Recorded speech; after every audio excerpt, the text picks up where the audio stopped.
अब क्या मानूं, ऑल सेट, सब कुछ ठीक है? अब आप लोगों की एक राय है या फिर अलग अलग राय है? क्या तय किया आपने?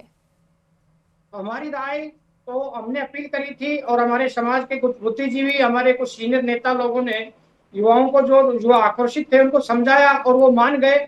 और मानते हुए हमने ये कहा है कि हम 10-15 दिन में जो हमारा जो समझौता, अभी जो सरकार का जो मसूदा बन के आया था, तो उसके ऊपर हम अमल कर रहे हैं। यदि उनको जल्दी से उन्होंने लागू कर दिया और हमारी मांग को मान लिया तो ठीक है, नहीं तो हमारा गुर्जर समाज चुप बैठने वाला नहीं है। आंदोलन हम करेंगे और दोबारा हम महापंचायत करेंगे। और जो समाज की जो कमियां और रह गई है, हमारे जो मुद्दे थे, उनको यदि समाज के हित में नहीं किया गया सरकार ने, तो दोबारा हम महापंचायत करेंगे। हम उसी रास्ते पे आज भी हैं और कल भी है। तो आपने कोई वक्त दिया है सरकार को? कितने दिन का वक्त दिया है? सरकार ने वक्त, अभी हमारे कुछ कंफ्यूजन हो गया था, क्योंकि हमारे नेता जो विजय वैसला थे, उन्होंने वहां पर मंच पर वो जो बातें रखी, समाज के कुछ युवा थे वो असहमत हुए। तो इस समाज में थोड़ा सा आज का जो समय रहा, कुछ युवा हमारे जो जोशीले थे और जिनकी मांग थी, वो ट्रैक में चले गए। तो वो हमें भी अच्छा नहीं लगा कि हम नहीं चाहते कि हम इनसे आंदोलन करें। और हमने अपील करी युवाओं से। मैं धन्यवाद देना चाहूंगा मेरे समाज के युवाओं को कि जो हमारे समाज की अपील को मानते हुए और वो वापस ट्रैक से उतर गए। और हमारी जो मांग है उसको हम बात करेंगे। 1-2 रोज में हम व्यक्तिगत, हमारी जो कर्नल वैसला की जो पुरानी टीम है, वो हम सरकार से मिलेगी और मिलकर के बातें करेगी। यदि पॉजिटिव सरकार करेगी तो हमें कोई आंदोलन करने का शौक नहीं है। हम हमारे एक मिनट, शिक्षा आपने पे कहा जोर कर्नल देंगे। वैसला जी की पुरानी टीम सरकार से बात करेगी। क्या उसमें विजय वैसला मंजूर है? क्या वो आपके नेता हैं? विजय वैसला हमारे नेता नहीं है। विजय वैसला हमारा साथी है। हमारा नेता कर्नल वैसला जी थे और विजय वैसला हमारा भाई है, एक साथी है। गुर्जर नेकी आरक्षण समाज का संघर्ष समिति के अध्यक्ष कौन है मौजूदा वक्त में? कर्नल साहब की जो पुरानी टीम है, वो पहले भी इस बात को अस्वीकार अध्यक्ष करी कौन है। है सर? मैंने सवाल किया, अध्यक्ष कौन है? उनको आपने अपना नेता फिलहाल माना था ना? नेता तो गुर्जर नेता, तो गुर्जर समाज का जो हित का काम करेगा वो गुर्जर नेता है। हम्म। गुर्जर नेता तो हमारे समाज में गुर्जर महासभा भी है। गुर्जर आरक्षण संघर्ष समिति के जो बता रहे हो आप विजय वैसला जी, वो समाज के एक अध्यक्ष है। परंतु यदि समाज की कोई बात यदि अच्छी तरीके से नहीं रख रहे हैं तो समाज इस बात को उनको स्वीकार करना भी जरूरी नहीं है। हमने बहुत से आपकी डिबेट में कहा है, यदि समाज हित में फैसला विजय वैसला करेगा, हम उसके साथ है, व्यक्तिगत रूप से भी उनके साथ है। यदि समाज हित में फैसला नहीं करेगा, अपनी राजनीतिक रोटियां सेकेगा, इस समाज को भ्रमित करेगा। एक तरफ तो पार्टियों में वो राजनीति करता है। शैलेश जी, मैं आपके पास आऊंगी, का आशुतोष जी मैं आपके पास जाऊंगी, लेकिन मुकेश जी की बात को समझना बेहद जरूरी है, क्योंकि आज जो स्थिति पिछले 2 घंटे से हमने देखी है, इतनी भीषण गर्मी में जो ट्रेन में सफर कर रहे पैसेंजर ट्रेन थी, वो उसमें कितनी मुश्किलें लोगों को हुई हैं, कितने भयभीत वो लोग हो गए थे। उनके अपने परिजनों को वो लगातार फोन कर रहे थे कि बढ़ेंगे नहीं बढ़ेंगे, आगे क्या होगा क्या नहीं होगा। सरकार से भी सवाल यहां पर होंगे। लेकिन मुकेश जी, ये पूरे जो केंद्र है आप लोग बने हुए हैं, गुर्जर समाज बना हुआ है, मुझे बताइए कि जो वैसला जी ने फैसला लिया वो एकाएक तो नहीं लिया होगा। ड्राफ्ट को लेकर आप लोगों से तो पहले बातचीत हुई होगी ना, फिर ये फ्रैक्शन क्यों हुआ? देखिए, कल जो गाजीपुर में महापंचायत एक समाज के बुद्धिजीवी लोगों की हुई, मैडम साहब आए, तो कहीं विजय वैसला ने समाज को जिस तरीके से आकर्षित किया था कि हम कोई वार्ता नहीं करेंगे और ट्रैक पे वार्ता करेंगे, सरकार का कोई मंत्री नहीं आएगा, सरकार का कोई अधिकारी आए, सीनियर आईएएस अधिकारी आए, उनसे बात करेंगे। तो समाज ने इनकी बात पर आमद कर लिया कि कहीं ना कहीं ये कर्नल वैसला के पैटर्न पे चल रहा है, क्योंकि कर्नल साहब भी हमेशा समाज को ही सम्मान्य मानते थे और समाज के जो बुद्धिजीवी लोग थे, जो उनकी टीम के सदस्य थे, उनको विश्वास में लेते थे और समाज से वो फैसला करवाते थे। उसके बाद में उनकी अंतिम मोहर लगती थी। विजय वैसला ने उल्टा किया है, खुद की अंतिम मोहर पहले लगाई है, समाज का फैसला बाद में सुना है। तो समाज इतना जागरूक हो चुका है कि हर पहलू को देख रहा है। तो विजय वैसला की कहीं ना कहीं राजनीतिक अपनी स्वार्थ को और अपने आप को स्थापित करने के लिए षड्यंत्र किया था। तो समाज के युवाओं में आक्रोश आ गया, क्योंकि जो हमारा मुद्दा था उसको विहीन कर दिया और ये शक्ति प्रदर्शन कर रहा था। तो कल ये कह रहा था कि मैं सड़क मंत्री बना दूंगा, रेलवे ट्रैक बना दूंगा, 12 बजे तक अल्टीमेटम है। तो ये इतना सॉफ्ट क्यों हुआ?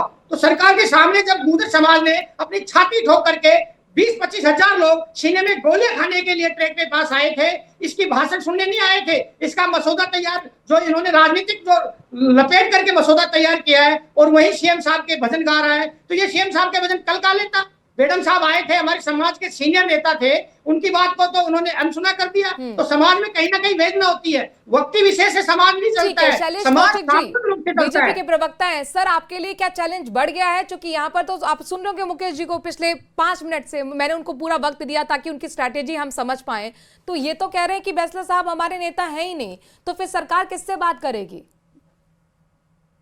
देखिए मनु जी, जिस तरीके से इस गुर्जर आरक्षण संघर्ष समिति ने जो आंदोलन और महापंचायत की, उसके अगवा उस परिस्थिति में कर्नल बैसला के सपुत्र विजय बैसला रहे, और उन्होंने तमाम तरीके की, चाहे उन्होंने घर घर गांव गांव जाकर इसके लिए जागरण अभियान चलाकर इस पंचायत का आयोजन किया, तो ऐसी स्थिति में हमें सरकार का स्पष्ट उद्देश्य है, नेता कोई हो, हमें लाभ देना है गुर्जरों को। जो गुर्जरों की मांग थी, गुर्जर आरक्षण समिति की मांग थी, जिस मांग के लेकर और मसौदे को लेकर वो लोग आंदोलन कर रहे थे, सरकार ने कल भी वार्ता के माध्यम से प्रयास किया कि जब मंत्री जवाहर सिंह जी बेड़म जी पहुंचे, लेकिन जब बैसला जी वार्ता करने नहीं आए, तो भी उन्होंने कहा था कि मैं वार्ता करने आया हूं, मैं वार्ता करने आया हूं समाज के प्रतिनिधि के रूप में भी और सरकार के प्रतिनिधि के रूप में, मैं संघर्ष समिति से दोनों के रूप में बात करने को तैयार हूं। लेकिन कुछ लोग ऐसे हैं जो इस सरकार इस वार्ता को पटरी पर आने नहीं देना चाहते, वो नहीं चाहते कि सरकार के साथ कोई वार्ता हो, सरकार के साथ कोई, ऐसी स्थिति में चाहे कोई भी हो, लेकिन सरकार ने उसके बावजूद भी, कल वार्ता न आने के बावजूद भी आज भी सकारात्मक रूप दिखाया, और सकारात्मक रूप दिखाते हुए जो मसौदा था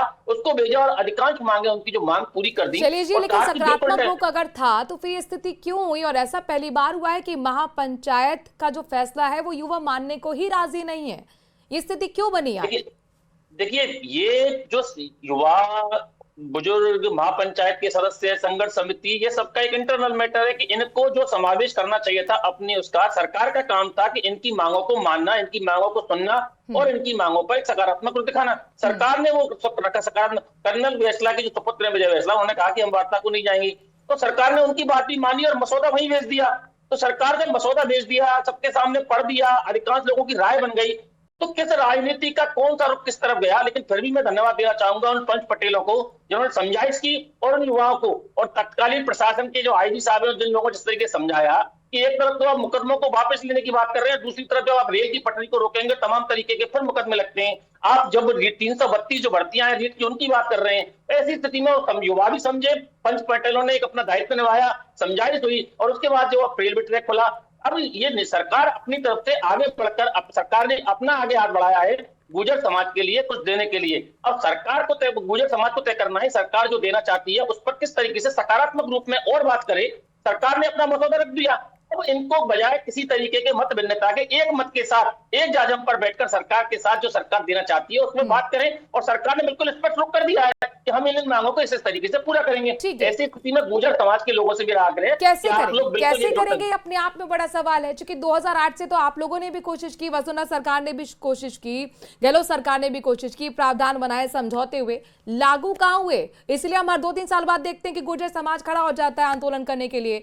वरिष्ठ पत्रकार भी आशुतोष जी मुझे बताइए, अब यह आंदोलन को आप किस तरीके से देख रहे हैं? और जो आज ये स्थिति बनी है, जो आम लोगों को परेशानी हुई है, पैसेंजर्स को परेशानी हुई है, मुंबई और दिल्ली ट्रैक इतना महत्वपूर्ण है, 2 घंटे तक ये जाम रहा है, आखिरकार इसके लिए कौन जिम्मेदार है?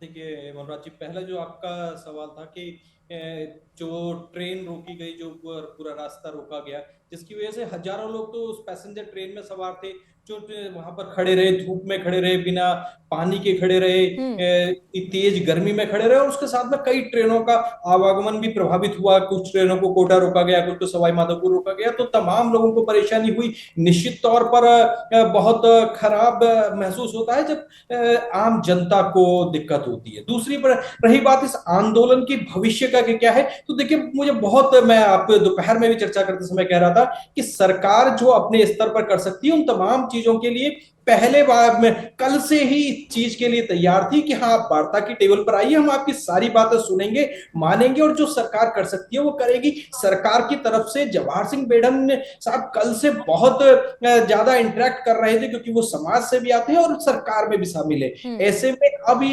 गुर्जर समाज के अंदर जो नेतृत्व को लेकर के जो झगड़ा शुरू हुआ है कि क्या विजय बैसला उनके नेता हैं या नहीं है, मुझे लगता है कि यह ज्यादा बड़ा सवाल अब आज की तारीख में खड़ा है। सरकार से बातचीत कैसे होगी, क्या मांगे होंगी, क्योंकि मांगे के तो आपके अधिकांश मांगों के लिए सरकार बहुत कंफर्टेबली मानने के लिए तैयार है और उनको पूरा करने